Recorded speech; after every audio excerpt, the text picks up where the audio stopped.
Salut. Salut. Donc si vous voulez, je peux vous raconter ce qu'on fait. On est un collectif informel de gens qui nous sommes retrouvés autour de la récup. La récup, c'est au sens large.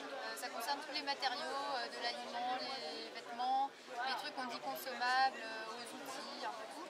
Et en fait, on va un peu au-delà avec des systèmes d'échange alternatifs, les monnaies complémentaires, le droit de la gratuité. Voilà. Et donc là, on est à la foire à l'autogestion, parce qu'on est un peu sur des modes d'autogestion dans l'organisation autant que possible. Et voilà, donc là, par exemple, là, on présente des trucs qu'on a fait dans nos ateliers récup. C'est encore en mode atelier, hein, parce qu'on est au festival, mais on veut faire avec les gens. Donc là, le four, il n'est pas fini, le four solaire.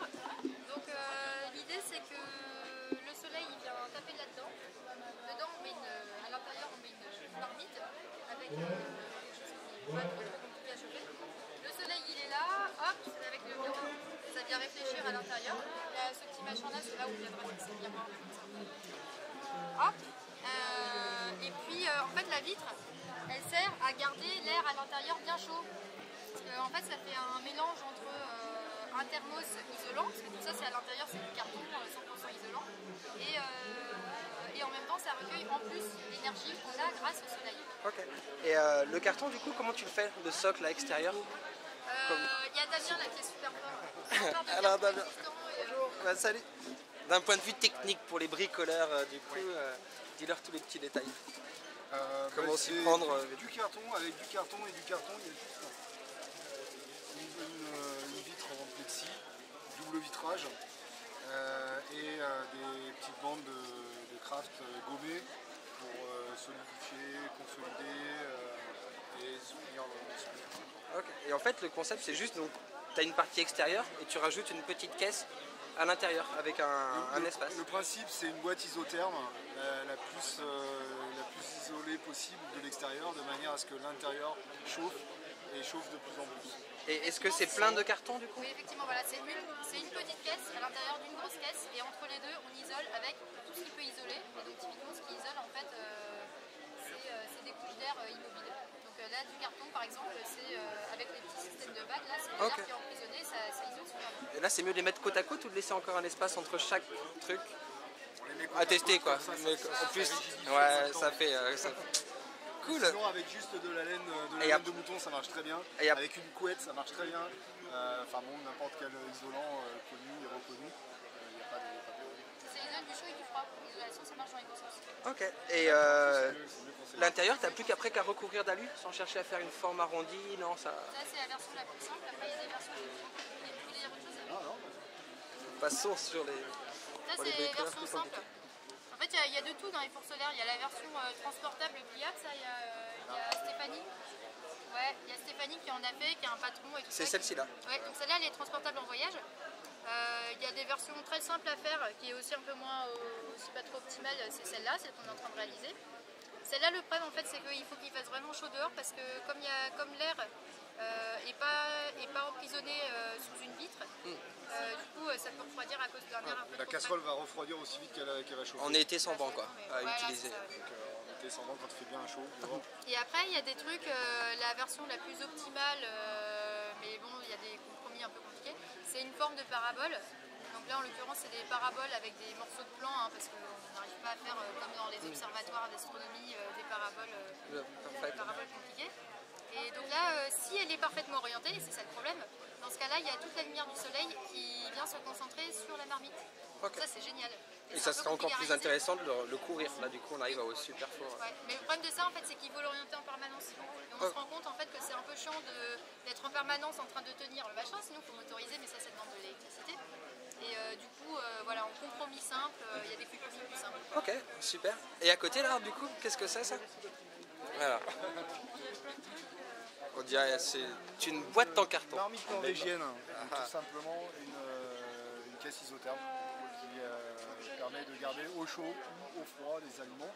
Donc, le principe de la marmite norvégienne, c'est quand même de faire cuire les aliments à partir du moment où ils ont été préchauffés, pré-cuits et ils finissent de cuire à l'intérieur.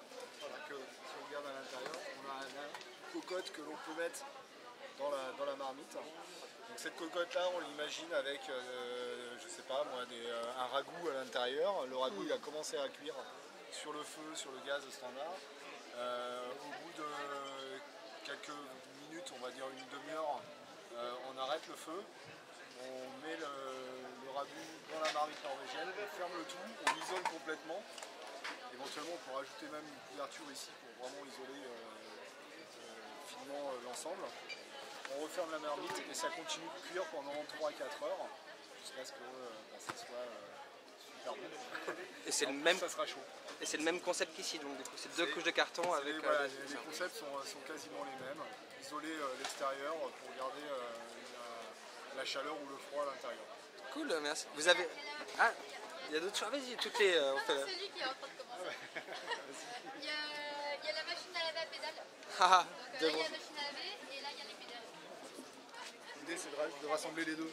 En fait l'idée c'est d'arriver à utiliser l'énergie humaine en pédalant. Alors ça c'est en version vélo d'appartement, mais après il y a des versions où on garde que le pédalier, on a la machine dans son canapé et on pédale en train de...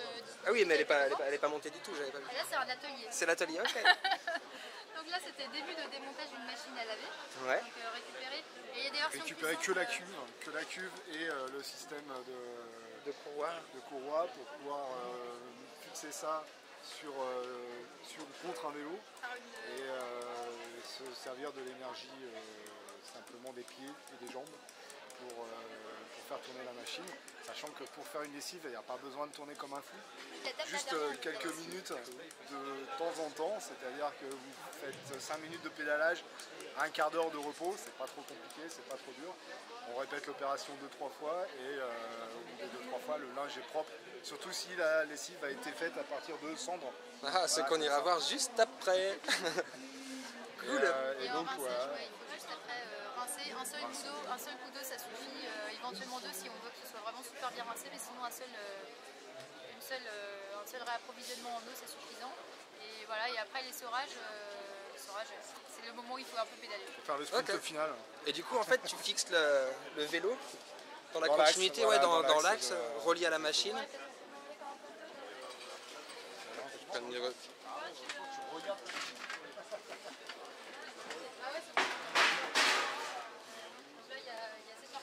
moteur électrique, on enlève, et c'est cette partie-là qui vient s'écaler un peu, et se mettre dans l'axe. Normalement, ça existe déjà. Nickel. Cool. Merci. Et vous avez un site web du coup avec d'autres bonnes idées là comme ça dessus? Alors en fait, notre but aussi, c'est vachement de sensibiliser les personnes en partant déjà de choses qu'on peut faire à l'échelle de tout le monde. Et donc pour sensibiliser les personnes, en fait, on est hyper investi dans les mouvements de transition et dans le festival des utopies concrètes en région parisienne, qui a lieu en septembre. Et en fait, ça traite de plein de thèmes, le logement, les monnaies complémentaires, les études alternatives, la récup, la permaculture évidemment, ça c'était quand même à la base des mouvements de transition, agriculture urbaine aussi. Et sinon on fait donc festival de la récup et le site web, on fait aussi des ateliers de récup. Et tout ça on retrouve les infos parce que le site web des ateliers récup est un peu compliqué à retenir, mais on retrouve les infos sur festivaldesutopieconcrètes.org. Festivaldesutopieconcrètes.org dans un seul mot. Et là sur la rubrique Festival de la Récup, en bas on voit d'autres liens pour continuer, même entre deux festivals, on fait les ateliers ensemble. Il y a Stéphanie qui fait un tas de trucs là, la cendre, les lingettes. Absolument pas comment je vais faire. Cool. Voilà. Nickel. Merci.